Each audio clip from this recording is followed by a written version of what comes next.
entah antum ada yang memiliki karakter ini atau tidak. Yang jelas anak itu tipikal orang yang gak boleh ada yang nyaingin.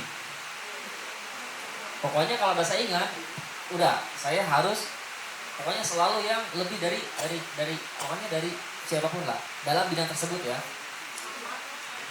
Hah? Apa?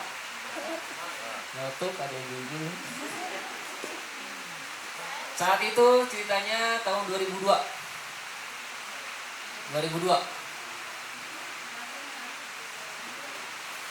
Di sana lah titik tolak anak dari yang tadinya itu nggak jelas lah ya, sedikit tahu tentang Al-Quran.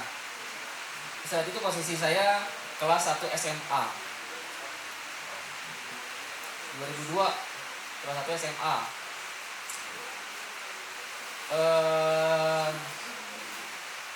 Sepertinya itu posisinya nyebrang ke 2003 deh, 2002-2003 posisinya nyebrang ya, karena saat itu perang Irak Amerika.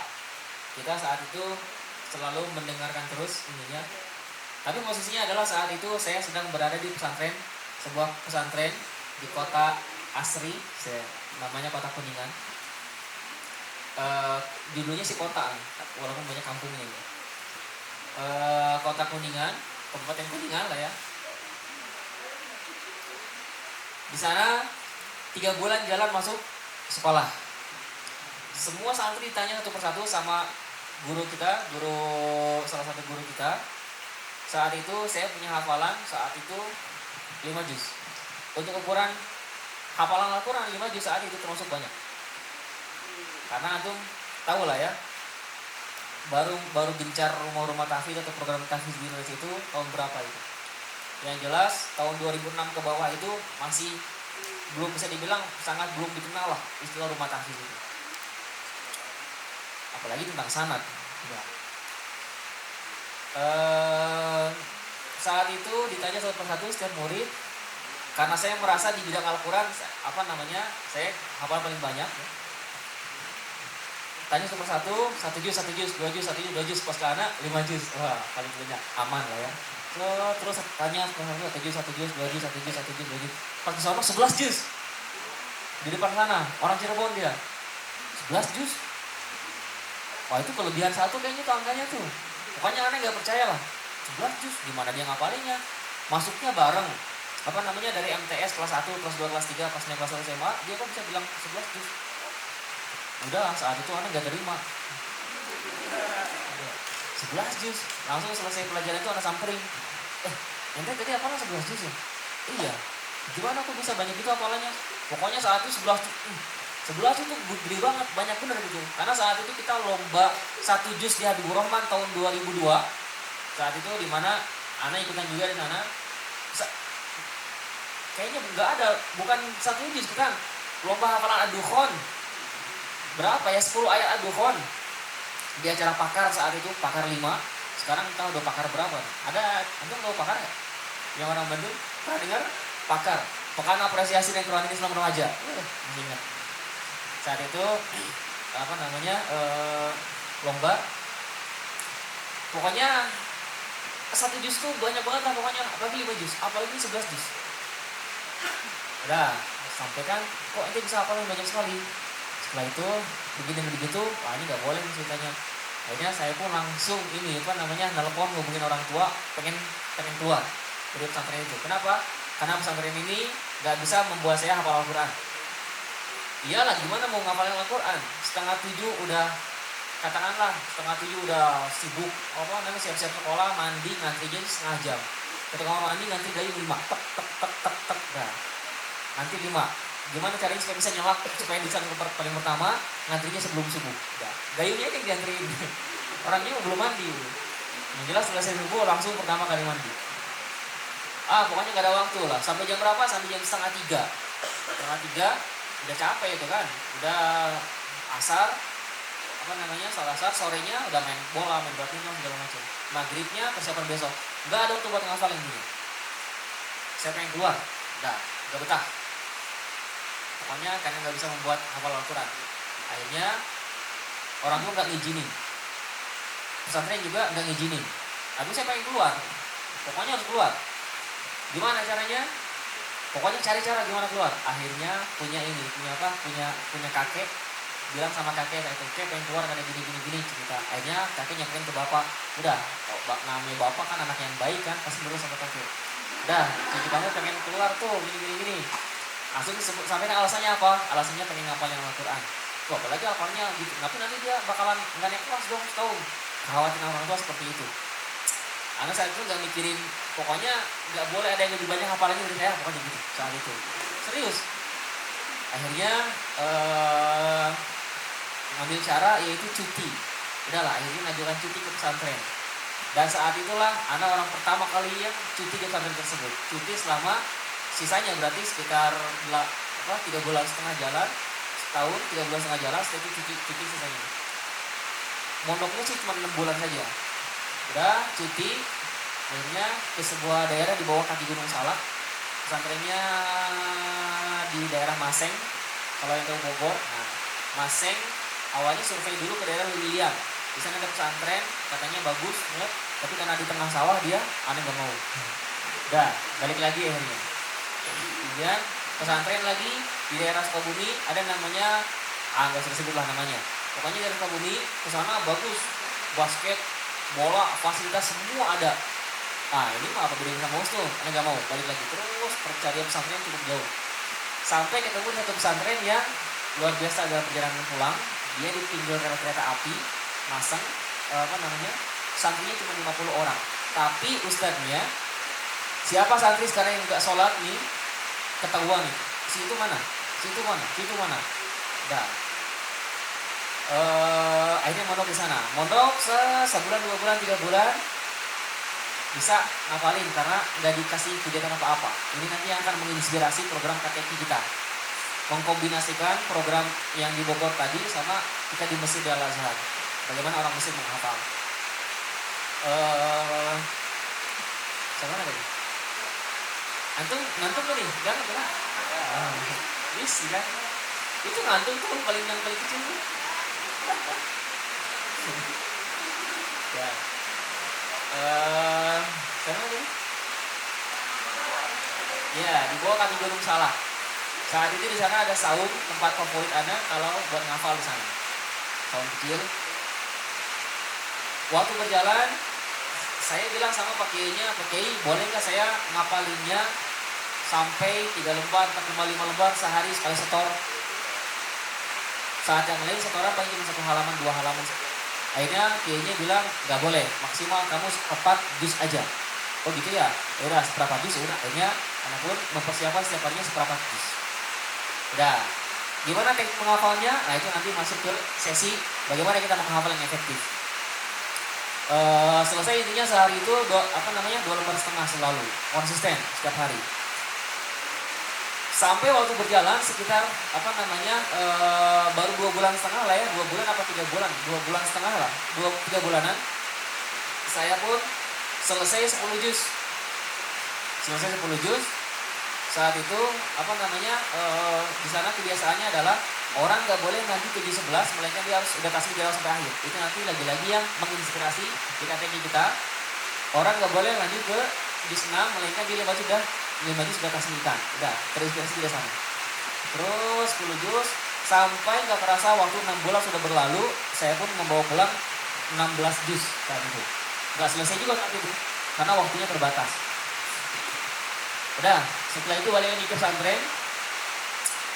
16 juz sekarang. Nanti yang tadi berapa? Dia kalau nggak salah baru 13 juz. 16 juz, berapa deh? 13, masih banyak. Aman, walaupun dia udah lagi senior sekarang, udah kelas 2. Saya itu langsung merame di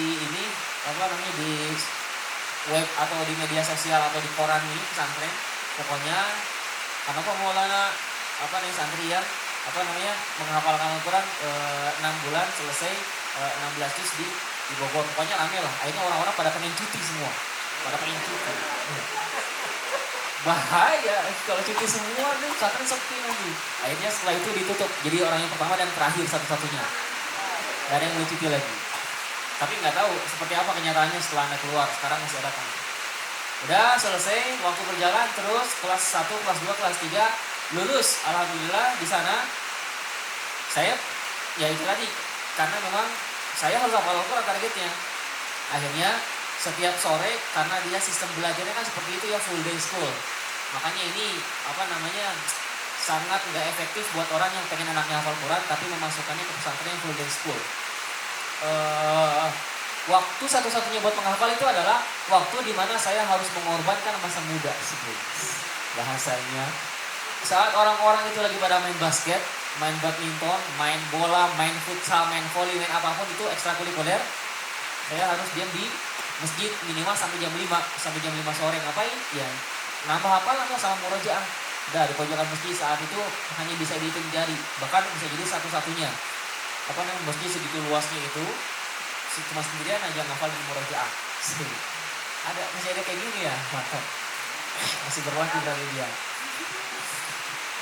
Saat itu menghafal, ini sebelum ke Mesir, karena titik tolaknya dari situ. Kalau udah di Mesir udah mudah kita. Perjuangannya adalah setiap hari gimana harus nambah 1 halaman, gak boleh kurang. Murojaahnya itu harus nyari waktu murojaah. Akhirnya apa?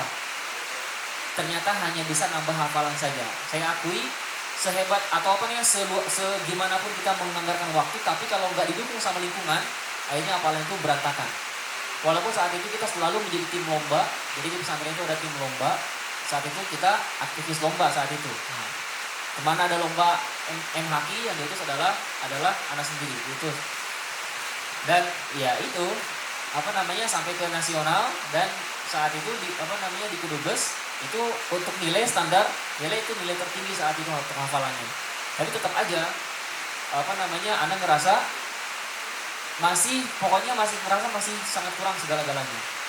Saat itu belum mengenal istilah sanad. Akhirnya waktu berjalan wisuda, dan di wisuda saya adalah satu-satunya orang yang selesai hafal Al-Quran saat itu. Untuk yang ikhwan, akhwat ada 2 orang. Dan 3-tiganya ke Mesir kita semua. Kemudian saat itu muncullah orang-orang yang mempromosikan sekolah luar negeri. Salah satunya promosi Madinah, Mekah, Riyadh, Mesir, sama dalam negeri. Mesir itu termasuk yang pengais bungsu sebelum terakhir. Saat itu saya pengen banget ke Madinah. Enggak. Pengen banget ke Mekah, Ummul Qura. Kenapa? Karena dekat, karena di mana ada Universitas Al-Qur'annya. Saya dengar gitu. Karena kalau Madinah itu syariah. Kalau saya pengennya di Al-Qur'an, tafsir. Pertama Mekah, kedua Madinah, ketiga Mesir, keempat Libya. Setelah itu nggak mau. Akhirnya pas presentasi, anak ngeliat perbedaan yang sangat jauh antara alumni Mekah, Madinah, sama Mesir. Yang paling mengesankan siapa? Alumni Mesir. Kenapa? Anda masih ingat saat itu kakak kelas ceritanya gini. Di Mesir itu, pertama kita ini saking biasanya nahan lapar, kita sampai kerja ini kerja itu. Akhirnya poinnya adalah akhirnya jadi bisa ini bisa itu. Karena dia kerja di restoran, akhirnya dia pun bisa masak dan jadi tahu resep. Karena dia kerja di travel, akhirnya dia pun sekarang malah jadi bukan travel misalkan. Karena dia pokoknya kayaknya seru banget. Terus pas lagi musim panas itu anggur itu katanya 2,5 pon. 2,5 pon kalau sekarang sekitar 4 ribuan atau sampai 5 ribuan. Anggur yang hijau-hijau itu yang seger-seger yang gak ada bijinya tuh. Dia sambil ngambil kayak gini dia gini krek enak. Akhirnya kita semua di situ termasuk saya, kayaknya enak banget di Mesir ya. Belum lagi musim panasnya, musim dinginnya diceritain. Belum lagi Al-Azharnya seperti apa, belum lagi Syekh Al-Azharnya seperti apa. Akhirnya belum lagi yang paling membuat ini tertarik itu adalah di sana saya pertama kali mendengar kata sanad. Ternyata orang-orang yang ngajar di Mekah Madinah pun itu sanadnya itu 2 dia, itunya Syam, atau dari jalur Syam atau dari jalur Mesir. Dan nanti ada 1 orang yaitu Ibrahim Al-Ubaidi. Ibrahim Al-Ubaidi itu adalah orang yang memiliki atau bersandar kepadanya jalur-jalur tertinggi di Syam dan tertinggi di Mesir, ke Ibrahim Al-Ubaidi. Nanti di Al-Jazari juga ada Ibrahim Al-Ubaidi. So Ibrahim Al-Ubaidi, kok Mekah Madinah gak disebut ya? Mekah Madinah mulia karena tanah haramnya. Adapun untuk Al-Qur'annya, kalau kata Syekh Muhammad itu Al-Qur'annya tetap ada di Mesir atau di Syam. Cuma karena sekarang Syam sedang bergejolak, ulama-ulama itu mencari ya ke dunia-dunia. Ya. ke tempat yang lain. Nah, udah akhirnya saya pun udah coret Mekah, coret Madinah, akhirnya Mesir. Mesir seleksi tes, alhamdulillah berhasil dan lulus masuk. Lutya coret otomatis sudah. Berangkatlah ke Mesir. Pertama kali sampai ke Mesir yang saya tanyakan adalah, Kak, saat itu kita sampai di bandara malam-malam kurang lebih pokoknya jam 9-an malam, jam 10 malam, sampai ke namanya Wisma Nusantara. Wisma Nusantara. Di sana sebelum kita dipencar, karena saya tinggal nggak di Kairo. Saya tinggalnya di daerah, kalau sekarang mungkin dari Jakarta dioper kita di Bandung. Jadi Al-Azharnya Al-Azhar yang di Bandung. Karena Al-Azhar itu bisa dibilang dia itu bisa akar pemikiran orang Mesir itulah Al-Azhar. Dari mulai SD, SMP sampai dari TK ya, sampai ke doktornya, di setiap daerah di Mesir itu akan ada Al-Azhar. Mau diangkat di mana tuh? Di setiap kota lah ya, setiap kota, kabupaten, bahkan di setiap kampung pun akan ada madrasah Al-Azhar, dinia Al-Azhar. Di setiap kampung nih, bukan setiap kota, setiap kampung. Kampung apa? Kampung durian runtuh misalkan. Ada itu Al-Azhar. Udah. Nah, dari sana menarik untuk pokoknya saya ini harus dapat sana. Udah, pertama kali sampai di Kairo langsung dioper. Di perjalanan menuju ke Zagazig namanya, ibu kota provinsi Syarqiyah. Tapi sekarang nggak ada lagi yang dioper ke daerah. Sekarang semuanya disentralisasi di Kairo. Jadi suasananya beda. Kenapa? Karena kalau kita di daerah itu berasa kayak orang bule. Masuk main ke rumah orang itu langsung, oh itu rambutnya bagus. Rambut kita kan lurus kan? Nah, rambutnya bagus kan? Karena rambut Mesir rata-rata galing gitu. Muter-muter bergelombang gitu. Pengen dong megang rambut ya, pegang rambut. Kalau di sini kan dikepret kan megang rambut kan. Sana megang rambut ya, pegang gitu.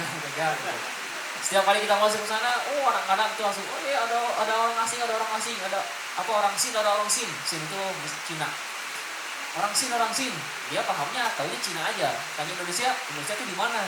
Nggak tahu dia. Sin. Bukan Sin. Dia mah Indonesia.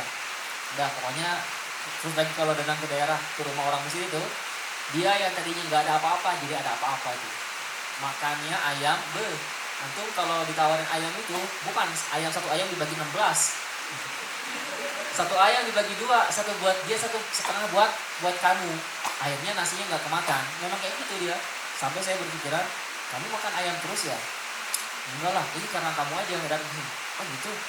Karena rumahnya orang Mesir itu uniknya gini. Dari luar dia nggak ada indah-indahnya. Antum lihatlah di kampung orang Mesir ya. Nanti mungkin kalau anda lagi ke Mesir bisa difotoin. Dari luar itu temboknya nggak ada yang jadi. Kalaupun ada yang jadi paling hanya berapa persen itu. Paling cuma 20%-an lah. Temboknya nggak ada yang jadi, nggak ada yang dicat, buru-buru dicat. Tapi pas masuk ke dalam rumah, nyaman dia di dalam. Apa tuh? Ya, ngapain buat nyaman orang lain? Ini kan buat nyaman dari kita yang tinggal di sana. Mungkin itu filosofisnya. Datang ke rumah, apapun itu disuguhi. Di Kairo itu nggak ada. Karena saya belum pernah di Kairo itu main ke rumah orang Mesir. Kenapa? Ya, gimana namanya juga kota atau metropolis ya, beda sama di kampung. Setiap kali pengen kita ke kuliahan itu lewatin sawah dulu nih, kuliah di situ tuh di musola tadi kita nih. Di rumah kita di sini lewatin sawah dulu. Di sawah itu ada 2 sapi yang selalu ada di sana buat ngebajak sawah. Bukan sapi, bukan kerbau. Udah lewatin sawah pematang, masuk ke kuliah setiap hari itu. Lewatin kereta api, sawah, kuliah, kereta api, sawah, kuliah, gitu setiap hari. Kayak gini kayak nggak ada. Tapi tenang. Karena antum bukan nyari kereta kan, sama bukan nyari sawah kan, jadi aman, gak masalah. Nah, itu hanya saja suasana persaudaraannya, suasana tetangganya itu sangat terasa kalau di kampung. Kenapa malah ngomong gitu? Tadi sama mana tadi? Yang pertama kali tanya adalah, ini, Ana agak semangat nih, soalnya nostalgia. Kak, di mana di sini? Syekh yang punya sanad, dia aja sanad itu apa? Dia nggak tahu sanad itu apa. Sanad itu adalah gini-gini. Anak pun saat itu ngejelasinnya nggak selengkap sekarang. Jelas sanad yang dari Rasul itu. Pokoknya sanad lah.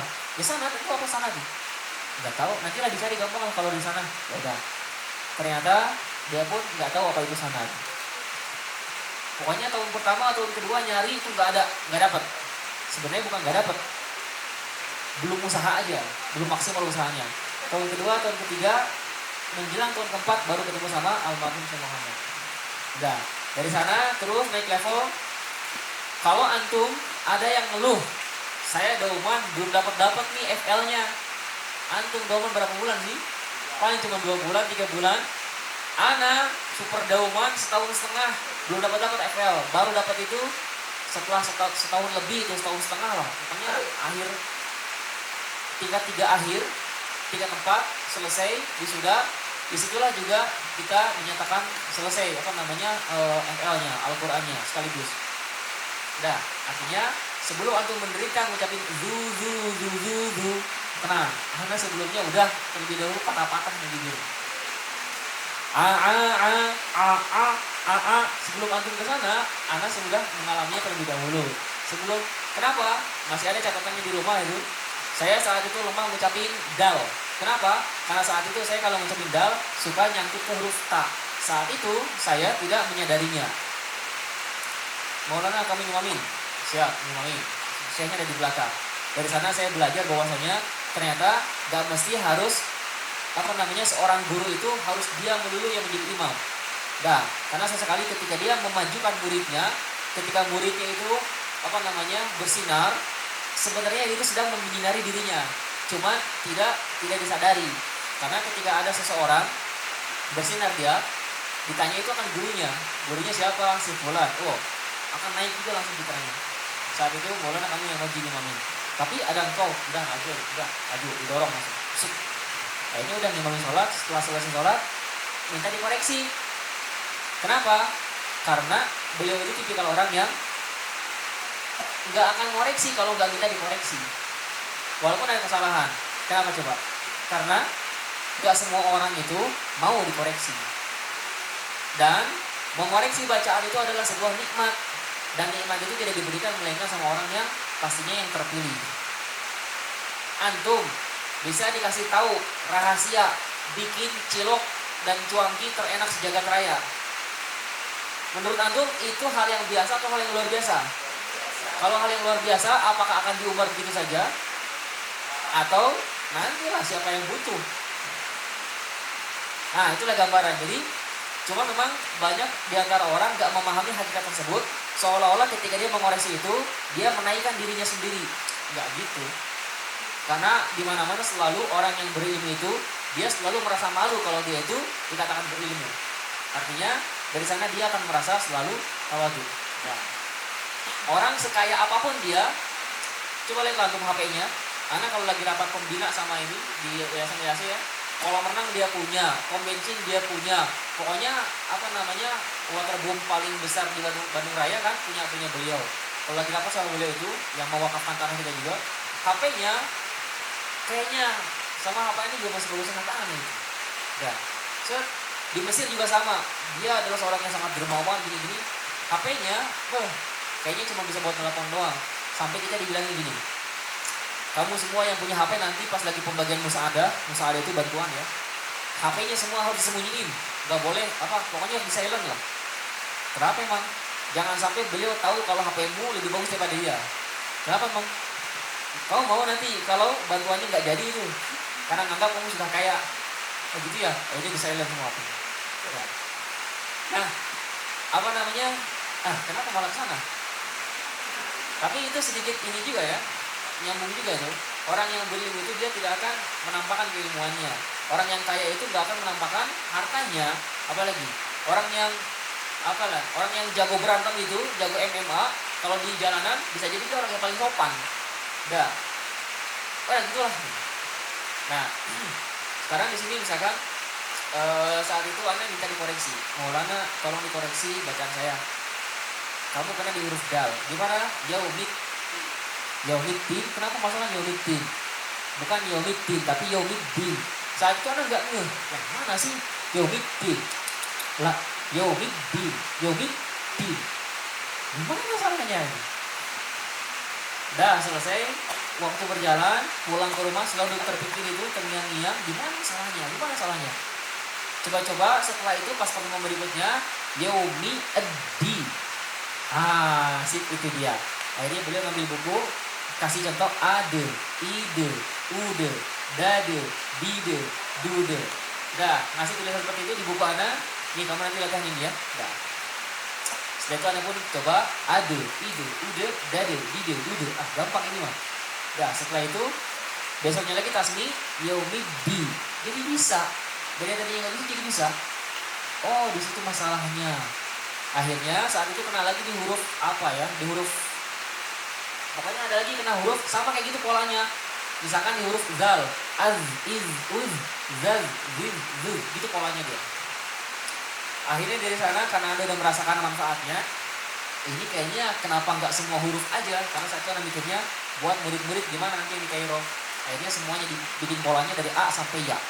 A, I, U, abu, ibu, ubu, babu, bibu, bubu, ta, at, ikut, tak, titut, terus seterusnya seperti itu. Generasi pertama cuma kayak gitu doang. Generasi kedua karena menemukan ada beberapa orang kesulitan dalam ucapan huruf tertentu, akhirnya di upgrade si formasinya itu. Jadi nambah formasi, misalkan dia susah ngucapin zu tasdid, maka kita pun nambah tasdid zu zin zu. Nah, orang susah ngucapin dari u ke i, misalkan waburri, akhirnya nambah urwir ru. Dan begitu seterusnya nambah terus sampai berapa generasi sekarang. Dari FL saat itu tahun 2010 masih cikal bakalnya, sekarang udah 19. Saat itu namanya belum FL, karena saat itu anak masih pernah mendengar ada metode yang cukup dikenal, itu metode a i u ba u an ani a na minal mu lima i an ani a. Tapi anak di sana ngerasa itu nggak kena makhrajnya. Kenapa? Di mana kenanya? Ketika orang anak belajar saat itu sifatul huruf pertama kali belajar ya, katanya ba itu sida itu tertahan. Tapi ketika kita bilang ba, bi, bu, ba, tertahan apa ya? Ba itu nggak ada tahan ya. Ba yang ada malah ngalir. Bi, bu, nggak masuk. Akhirnya itu benar-benar sama sekali nggak dipakai. Akhirnya pakai yang dari Syekh Muhammad ini, sampai sekarang. Dan bisa jadi mungkin kayaknya beberapa, kalau Anda lihat beberapa udah mulai terinspirasi dari FL tersebut. Akhirnya yang dicari itu adalah sukunnya dan bukan harokatnya. Ya. Itu tentang tentang sedikit tentang perjalanan. Dari sana mulai cara berpikir itu juga sangat penting, karena dari Syekh Muhammad ini saya lagi-lagi memiliki karakter. Kalau belajar itu nggak boleh tanggung-tanggung. Wahai Syekh, apakah guru-guru engkau masih ada? Anda bilang sebagian masih ada, sebagian sudah meninggal. Di mana saja guru-gurunya? Rata-rata di luar Mesir. Akhirnya dia bilang, Syekh, yang di Yaman nih, apakah memungkinkan kita pergi ke sana? Sangat memungkinkan Maulana, tetapi mungkin bukan saat ini. Kenapa? Karena saya mengkhawatirkan keselamatanmu. Di sana sekarang sedang bergejolak. Itu tahun 2012. Gak lama setelah itu, Ana dengar kabar 2012 itu salah satu syekh beliau, yaitu Syekh Bakri Torobisi di Syria, meninggal. Saat itu saya belum tahu Syekh Bakri itu siapa. Kesini barulah tahu Syekh Bakri itu siapa.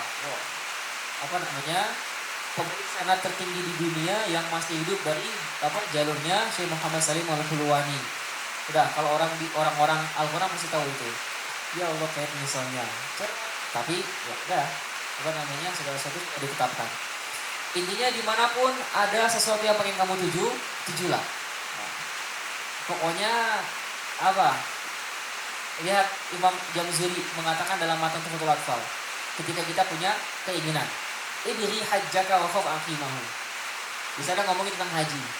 Tempuhlah jalur hajimu dan hindari pantangan-pantangannya. Tempuhlah cita-citamu dan hindari semua pantangan-pantangannya. Salah satu pantangannya adalah kita sendiri, cara berpikir kita yang mengatakan kita ini susah atau nggak bisa, pasti nggak bisa. Gitu waktu berjalan sampai ketemu sama syekh-syekh besar di sana. Tapi ya itu, ketemu sama syekh-syekh besarnya itu adalah baru ketemu sama syekh-syekh besar itu 8 tahunan setelah kita dapat pesantren pertama. Ana mengenal sama Syekh Al-Ma'surawi itu dari tahun 2010. Kenal Syekh Aiman Suwaid dari tahun 2009 akhir. Aiman Suwaid.